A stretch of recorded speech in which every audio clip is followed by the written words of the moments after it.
नमस्कार, मेरा नाम ज्ञानेश्वर है और आप देख रहे हैं खबरों के पीछे। रोज रात 9 बजे एक नई कहानी लेकर हम आपके सामने हाजिर होते हैं। अपराध की दुनिया की कई कही अनकही कहानियों में से एक कहानी हम आपके साथ साझा करते हैं।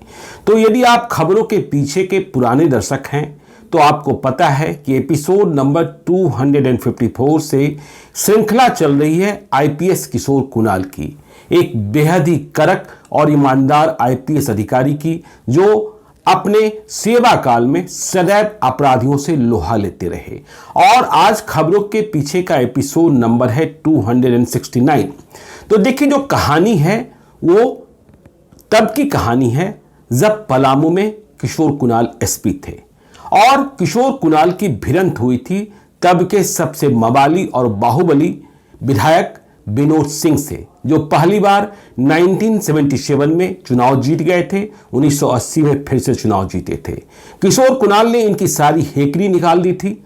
इन्हें बिहार सरकार के प्लेन के भीतर से बाहर निकालकर गिरफ्तार किया था और लंबे अरसे तक क्राइम कंट्रोल एक्ट के तहत गिरफ्तार रहे। जब बाहर आए तो यह खबर फैली कि वे किशोर कुणाल के पिता की हत्या करने को मुजफ्फरपुर जा रहे हैं। खैर, यह खबर निर्मूल निकली और जब तक किशोर कुणाल पलामू में रहे तब तक इनकी हेकड़ी गुम रही। ये शांत रहे और कोई अपराध में लिप्त नहीं रहे। तो किशोर कुणाल का खौफ कैसा था यह आप समझ सकते हैं। लेकिन देखिए, 1982 में किशोर कुणाल पलामू गए थे। 1983 में किशोर कुणाल का तबादला पटना के सीनियर एसपी के पद पर किया गया। तब बिहार के मुख्यमंत्री डॉक्टर जगन्नाथ मिश्र थे और पटना अपराधियों के आतंक से कांप रहा था। डॉक्टर जगन्नाथ मिश्र ने यह कहकर किशोर कुणाल को पटना की कमान सौंपी थी कि अगले 6 महीने तक हम आपसे कोई पैरवी नहीं करेंगे और मेरे आवास व कार्यालय से भी कोई दूसरी पैरवी नहीं होगी। तो किशोर कुणाल पटना आ गए और जैसे ही किशोर कुणाल पटना आए, ये विनोद सिंह जो पलामू में शांत बैठा था फिर से उठ गया। इसने अपना तांडव फिर से शुरू किया, अपना आतंक फिर से स्थापित करना शुरू किया। लोगों को डराने लगा, लोगों को कपाने लगा, जमीन कब्जा कर लेना। इनके कारिंदे, इनके गुंडे लड़की को उठा लेते थे। तो ये सारे आतंक जो थे, इसका फिर से उत्थान या अभ्युदय शुरू हो चुका था। लेकिन अब किशोर कुणाल को पलामू से क्या मतलब? अब विनोद सिंह से निपटना था।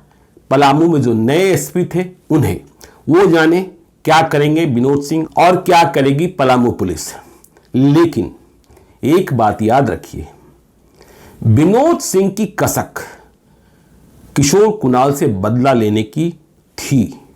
जब गिरफ्तारी हो रही थी तब भी विनोद सिंह ने कहा था कि जब बाहर निकलेंगे तो 2 मूड़ी काटेंगे, एक एसपी किशोर कुणाल की और दूसरा इंस्पेक्टर विनोद राम की। तो ये सपना तो पूरा नहीं हो पाया था जब पलामू में किशोर कुणाल रहे।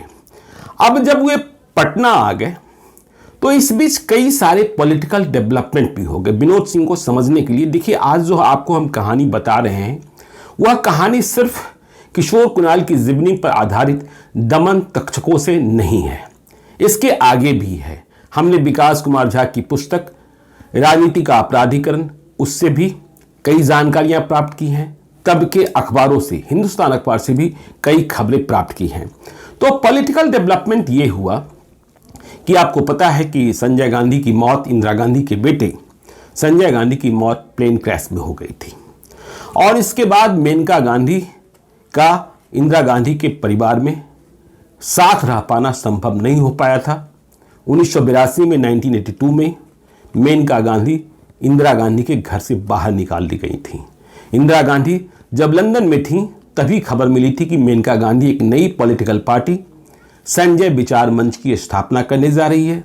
जब वो लंदन से लौटी तो धीरेन्द्र ब्रह्मचारी, जो इंदिरा गांधी के योग गुरु थे, बिहार के ही रहने वाले थे, उन्होंने और आर.के. धवन ने जो कुछ फीडबैक दिया, इसके बाद मेनका गांधी को बाहर कर दिया गया था। इसके पहले भी बात नहीं बनी थी। जब संजय गांधी की मौत हुई और उनकी रिक्त सीट पर जब चुनाव हो रहा था, उपचुनाव हो रहा था, तो मेनका गांधी संजय गांधी की सीट पर चुनाव लड़ना चाहती थी। लेकिन इंदिरा गांधी ने राजीव गांधी को लड़ाया था और राजीव गांधी के खिलाफ लोक दल के युवा नेता शरद यादव चुनाव लड़े थे, इस बात से भी मेनका गांधी खपा थी। खैर, वो बाहर आ गई और संजय विचार मंच की स्थापना कर ली।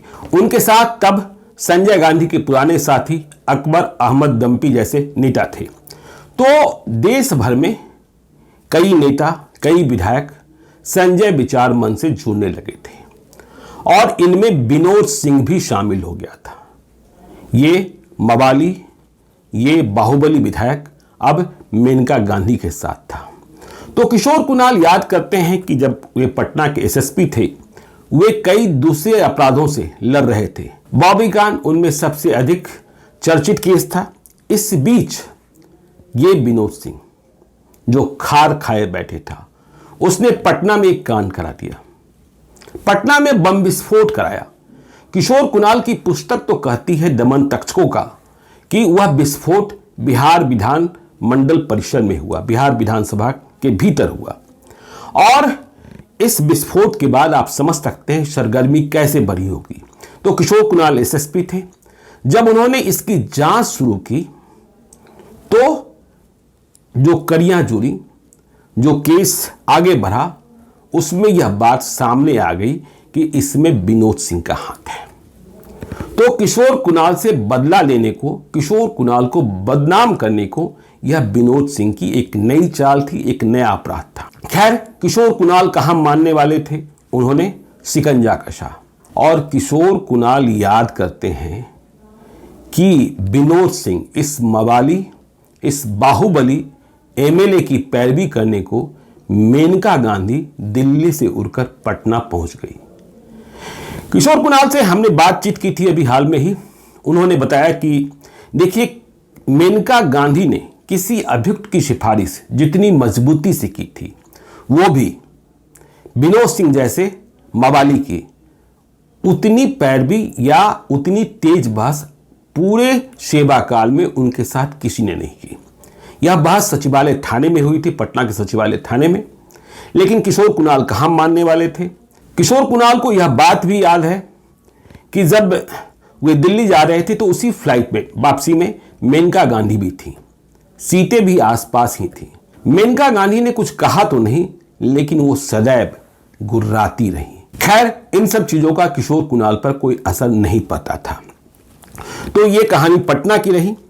लेकिन इसके बाद भी विनोद सिंह जब छूटे, जब पटना से मुक्ति मिली, तो वे फिर से पलामू में अपने आतंक को बढ़ाने में लग गए। उन्हें पता था कि 1985 का चुनाव आने वाला है और बगैर आतंक बढ़ाए, क्योंकि पहचान ही आतंक थी, पहचान ही खौफ था, पहचान ही डर था, तो बगैर खौफ बढ़ाए हम चुनाव नहीं जीत सकते हैं। लेकिन इस बार पासा पलट गया, क्योंकि विनोद सिंह की हेकड़ी गुम की जा सकती है, यह पलामू के लोगों ने, विश्रामपुर विधानसभा क्षेत्र के लोगों ने देख लिया था। तो 1985 के चुनाव में विनोद सिंह को शिकस्त मिल गई, हार मिल गई और उन्हें चुनाव हराया चंद्रशेखर दुबे उर्फ ददई दुबे ने। तो चुनाव हार गए विनोद सिंह, मतलब यहां भी हेकड़ी गुम हुई। लेकिन विनोद सिंह हार कर भी अपने खौफ को खत्म नहीं होने देना चाहते थे, अपने आतंक को नहीं खत्म होने देना चाहते थे। तो हार के बाद भी वे फिर से अपने आतंक की दुनिया को स्थापित करने में लग गए और इसके लिए उन्हें और कोई बड़ा तांडव करना था, कोई बड़ा काम करना था। तो देखिए, 1980 के चुनाव में वैशाली के जंदाहा से एक वीर महोबिया भी चुनाव जीत गए थे। वे भी डॉक्टर जगन्नाथ मिश्र के बेहद करीब थे। वीर महोबिया भी ठीक विनोद सिंह की तरह ही खौफनाक। लेकिन 1985 के चुनाव में वीर महोबिया भी चुनाव हारे और बाद में उनकी हत्या हो गई थी। तो वीर महोबिया ने चुनाव जीतने के पहले ही 1985 में तो हार ही गए, एक पागल हाथी खरीदा था सोनपुर मेले से और उस पागल हाथी को अपने घर पर बांध रखा था वीर महोबिया ने। तो जब हत्या हो गई तो इस पागल हाथी का क्या होता।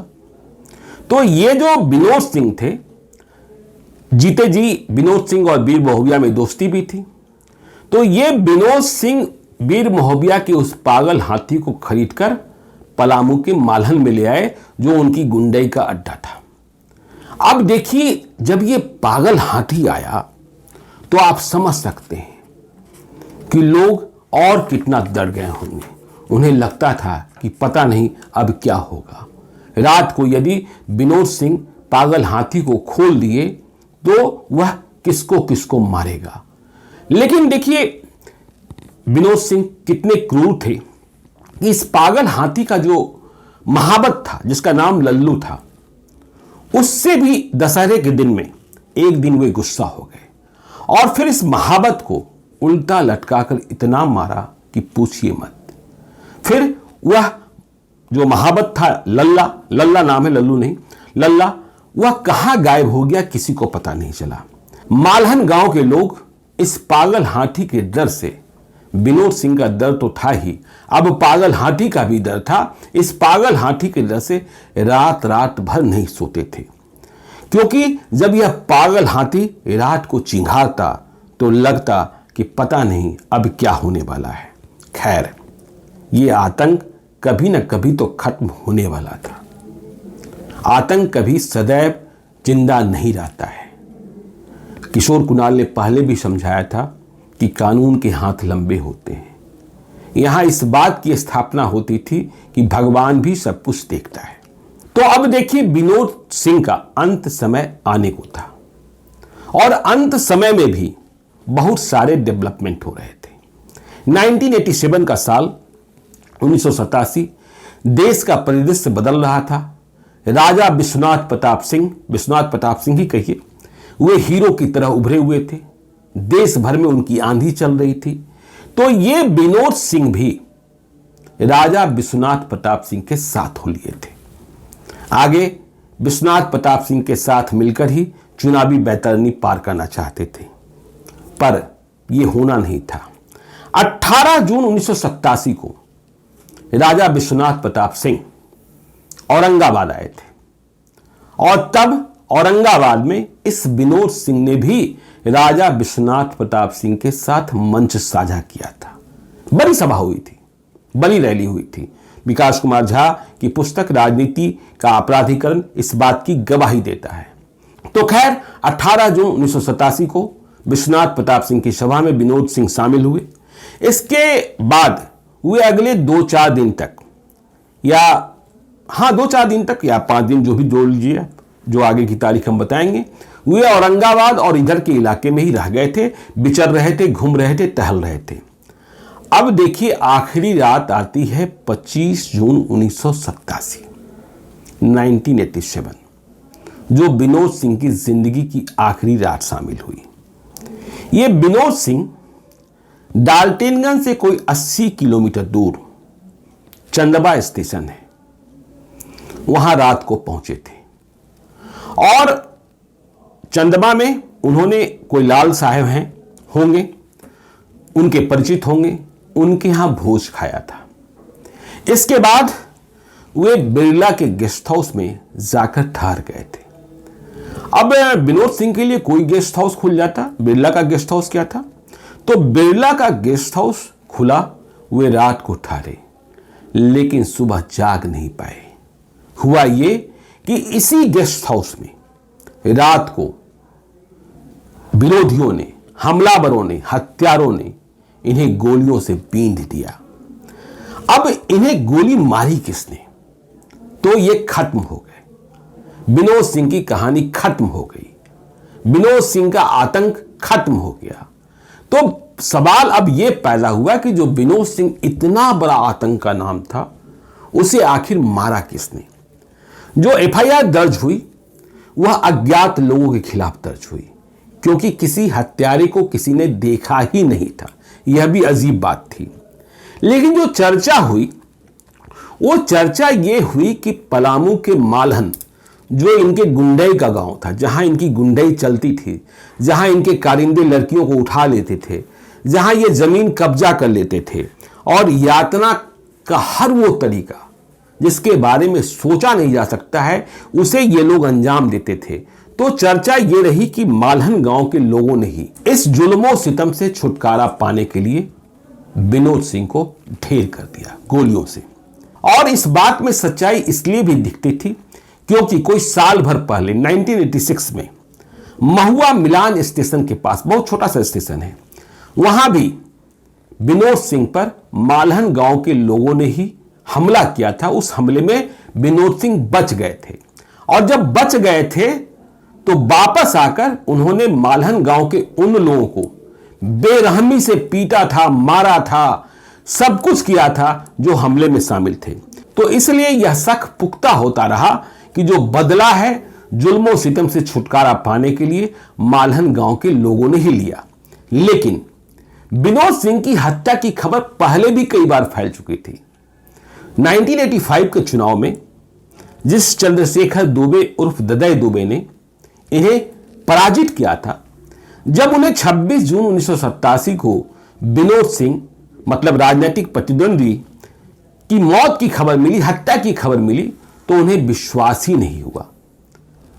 विकास कुमार झा अपनी पुस्तक में लिखते हैं कि ददई दुबे ने कहा कि कैसे विश्वास करें, पहले भी तो कई बार खबरें आई कि विनोद सिंह मारा जा चुका है, लेकिन जैसे जैसे दिन ऊपर गया वैसे वैसे यह बात प्रमाणित हो गई। विनोद सिंह की लाश चंदमा में थी, बिरला गेस्ट हाउस में थी कि विनोद सिंह खत्म हो चुके हैं। तो देखिए, विनोद सिंह का आतंक चाहे जितना रहा, अपने आतंक के कारण चाहे उन्होंने जितनी सुर्खियां बटोरी, 1977 में चुनाव जीते, 1980 में चुनाव जीते, 1985 में चुनाव हार गए। जब मैंने 25 जून 1987 की घटना थी, तब संचार का साधन इतना दुरुस्त नहीं था। मैंने 27 जून 1987 के अखबारों के पन्नों को पलटना शुरू किया, तो आज अखबार में विनोद सिंह की हत्या की खबर तो मिली ही नहीं। हिंदुस्तान अखबार में खबर मिली, पटना से प्रकाशित हिंदुस्तान में, मैं पटना संस्करण की बात कर रहा हूं। लेकिन यह खबर, जितना बड़ा आतंक विनोद सिंह के नाम का था, उतनी बड़ी खबर नहीं थी। विनोद सिंह की हत्या की खबर सिंगल कॉलम में टॉप पर छपी और घटना का जो विवरण दिया गया उसमें बताया गया कि विनोद सिंह रात को करीब 8 बजे ही सो गए थे, खाना खाकर तो आए ही थे। उन्हें बॉडीगार्ड भी मिला हुआ था, लेकिन पता नहीं कहां उन्होंने पहले ही बॉडीगार्ड को छोड़ दिया था, साथ में बॉडीगार्ड नहीं था। इस खबर में इस बात की जानकारी भी दी गई कि उनके साथ उनका भतीजा भी आया था, लेकिन बारात के वक्त नहीं था। जब वे सोए हुए थे, जिस कमरे में थे उसकी खिड़कियां खुली हुई थी और खुली हुई खिड़कियों से ही हमलावरों ने, हत्यारों ने बाहर से फायर किया और सोए हुए अवस्था में ही इन्हें 3 गोलियां मार दी गई और ये सोए हुए ही मार दिए गए। विनोद सिंह सदैव अपने साथ एक रिवॉल्वर भी रखा करते थे, क्योंकि उन्हें पता था कि हमारे दुश्मन हैं। तो सवाल यह पैदा हुआ कि ये रिवॉल्वर कहां था विनोद सिंह का। तो हिंदुस्तान अखबार की रिपोर्ट कहती है कि यह रिवॉल्वर उसी कमरे में खूंटे पर टंगा हुआ था। मतलब हत्यारे हत्या करने को रूम के भीतर नहीं घुसे थे। यदि रूम के भीतर घुसे होते तो वे रिवॉल्वर को भी लूट कर ले जाते, बाहर से ही मारा और फिर चलते बने। तो इस तरीके से इस विनोद सिंह का खात्मा हुआ। तो विनोद सिंह की कहानी का अंत आज हम यहां करते हैं। आगे पलामू की एक और महत्वपूर्ण कहानी आपको बताएंगे, जो और ही ज्यादा रोचक और रोमांचक है, भयावह भी है, और वह कहानी है एक मैन ईटर की, आदमखोर की। और इस कहानी से कई मिथक भी टूटे गए।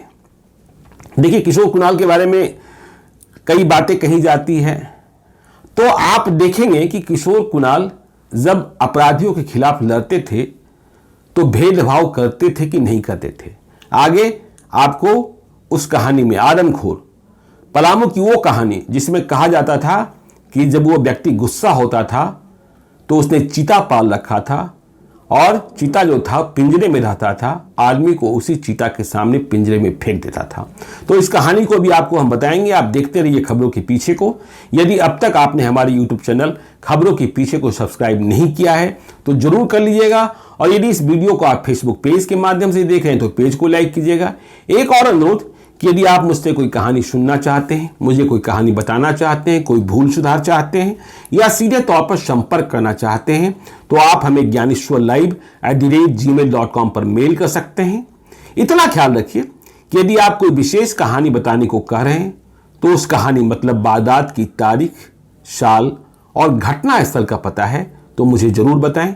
इससे हमें अपनी डायरी के पन्नों से उस कहानी को तलाशने में मदद मिलेगी। रिसर्च टीम को भी कहेंगे आप अपना नंबर भी लिखकर मुझे भेज सकते हैं, जरूरत होने पर हम आपसे संपर्क करेंगे। इतना भरोसा रखिए कि बगैर आपकी अनुमति प्राप्त किए आपकी पहचान को हम गोपनीय रखते हैं। तो आज के लिए इतना ही।